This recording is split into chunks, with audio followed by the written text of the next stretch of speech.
Hey everyone, welcome back to my channel. I thought it would be fun to share with you my Christmas wish list.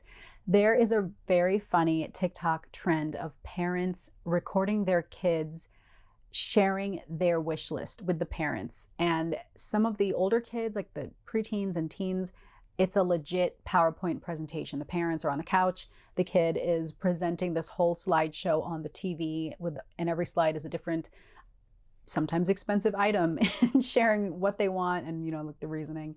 It's just so funny. That's not something I really did when I was a kid, and my kids don't really do that either. They maybe give me a heads up and I end up just kind of gifting them what I think they would want, and I don't know, we figure it out. But a formal wish list I thought is an interesting trend, so I thought I would share with you what I kind of want for Christmas this year. When I went to sit down and write this list out, it was interesting because one of the first things I wrote down was no bags, because I literally was sitting there thinking and kind of like scrolling online and seeing what really caught my eye, and there really just truly isn't any new bag out there that I'm just dying to have.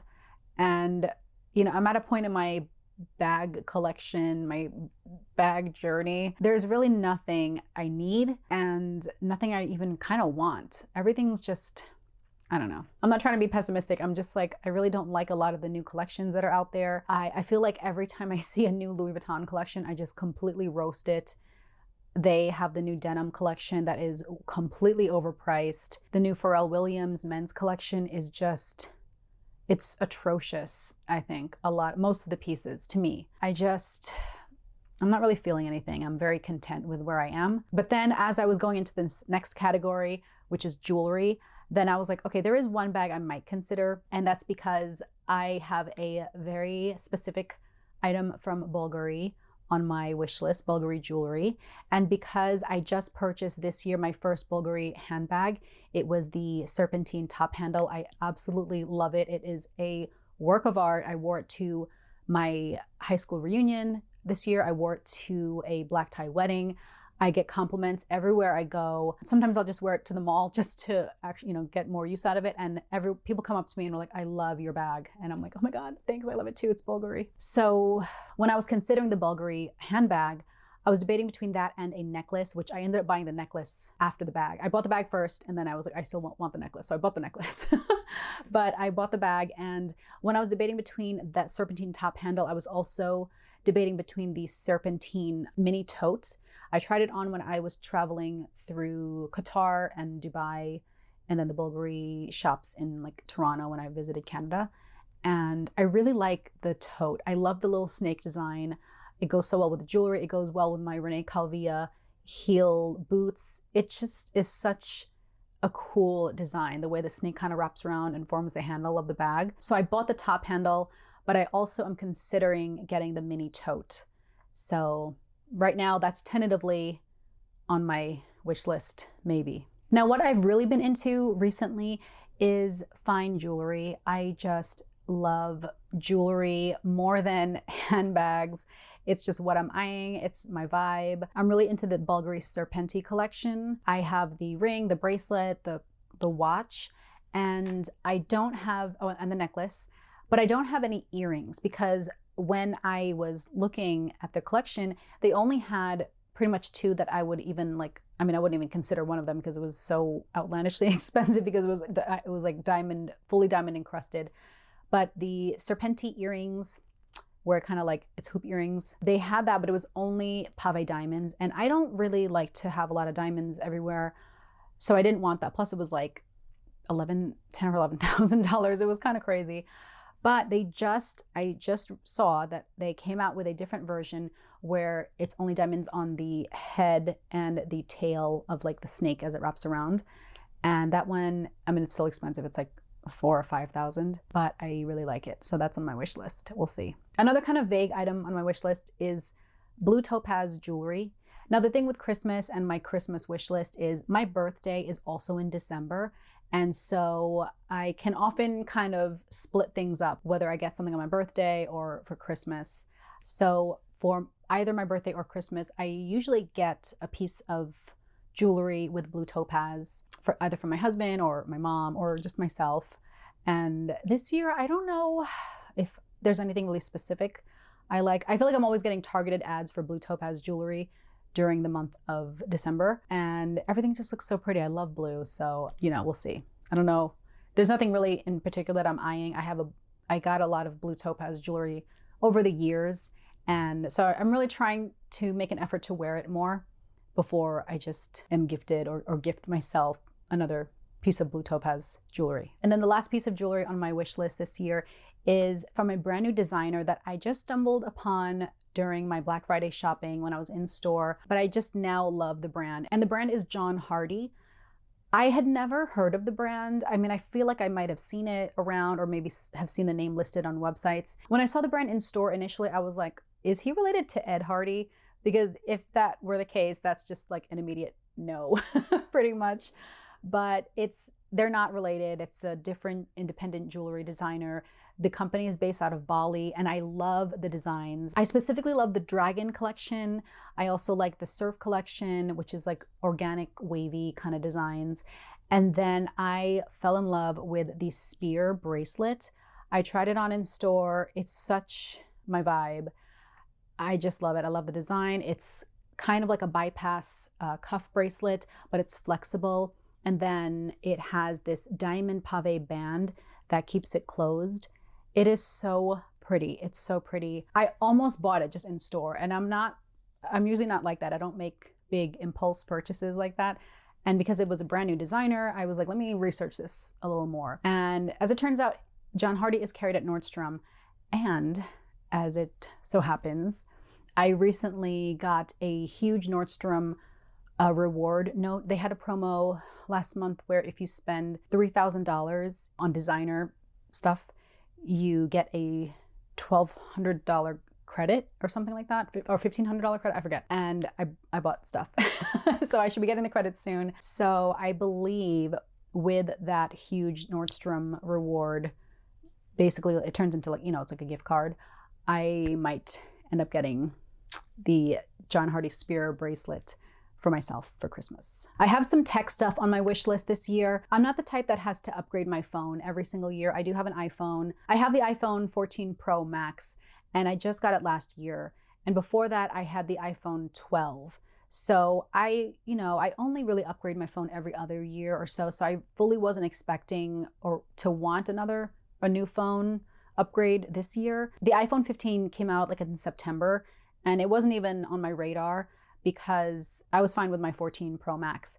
But I just noticed in the past couple months, my phone battery drains so fast. Like it just dies. It doesn't die, but it drains so quickly. And I don't know if it's one of those things. Sometimes I think it's a conspiracy that these tech companies purposely make their phones become obsolete within a year, just in time for the rollout of their new model. And I was like, I don't want to have to upgrade. So I don't know. Maybe it's an issue of me having to change the battery. Maybe the battery is dying and it just needs a replacement. But it just is the battery is dying fast. And then it's just so slow. So we'll see. I might upgrade to the 15 by the end of this year for Christmas.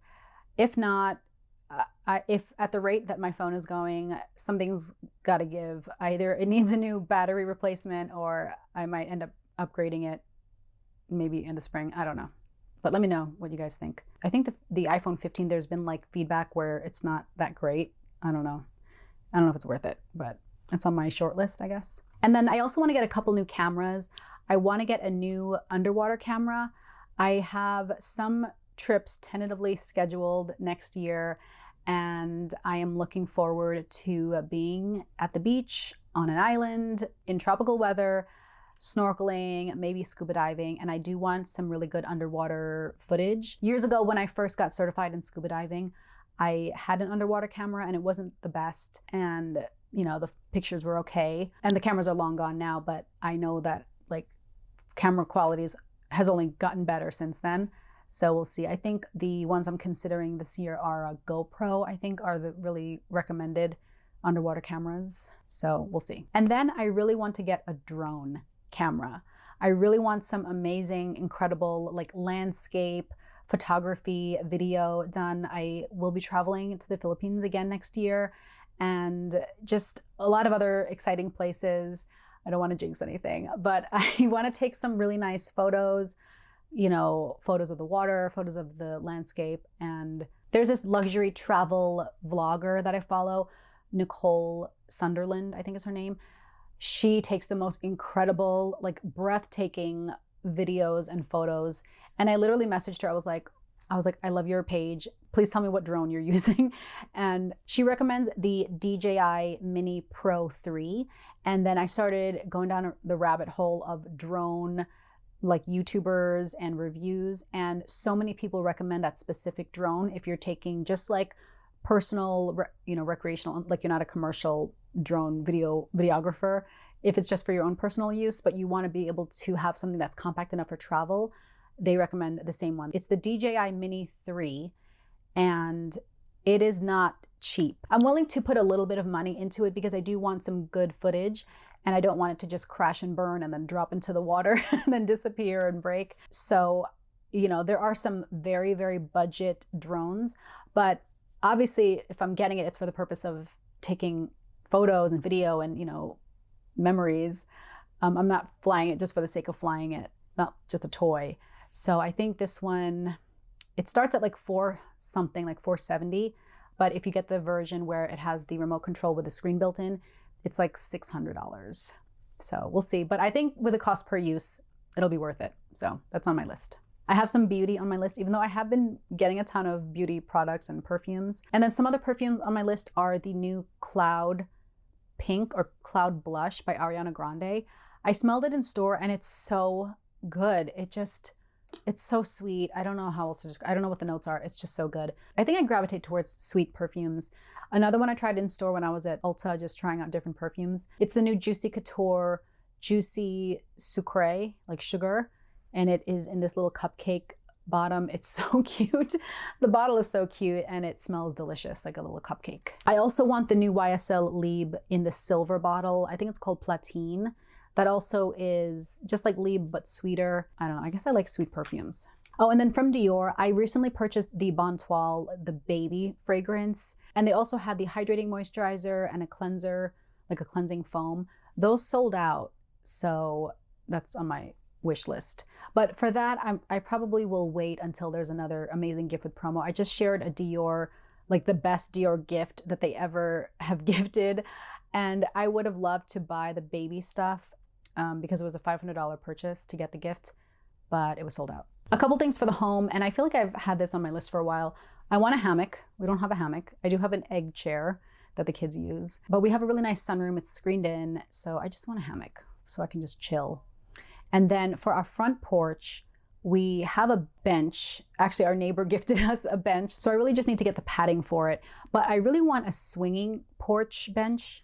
You know, I just want to be able to swing. So I have to get the padding for the bench that we were gifted. Maybe we'll move that to the back. And then I'll look into getting separately a swinging bench for the front porch. And then this category I put under health and wellness. I want to get regular facials. I think it's so good for your skin to go to a professional esthetician, you know, clear out all those clogged pores. Every time I go in for a facial, which is like maybe every 6 months, if that, they're like, oh, your skin looks beautiful. You have some congestion here. They call it congestion for the clogged pores. And it's always around my nose, my, like around here, you know, basically my T-zone. And I just need to go regularly, like a doctor visit. You just need to go, you know, take care of yourself. This is me talking to me. And then at least once, I want to try one of those Japanese head spa, like scalp treatments where it's like a thorough, sometimes they incorporate a facial, but it really is focused on your scalp. And some places will have a camera to show you exactly how much like buildup and whatever you have on your scalp. And they really do a thorough scrub and it just looks so nice and relaxing.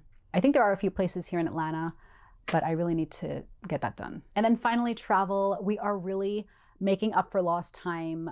The pandemic has just flattened time. I feel like we jumped from 2019 and here it's almost 2024. I did go to the Philippines last year and I will be traveling again next year. I just booked it, so I don't know if that's considered a Christmas like wish list, whatever gift. I will be going to the Philippines. And then my husband and I have a major anniversary next year that we are tentatively planning. So I don't want to jinx anything, but you know, that's in the works, but I definitely want to travel next year, just everywhere. And that is my Christmas wish list. We'll see what I end up getting. I might split up some things with my birthday. And then I think maybe the bag will be on my luxury bag wish list for 2024. But let me know what is on your wish list this year. I hope you guys get everything you want. Thank you so much for watching, and I'll catch you in the next video. Bye.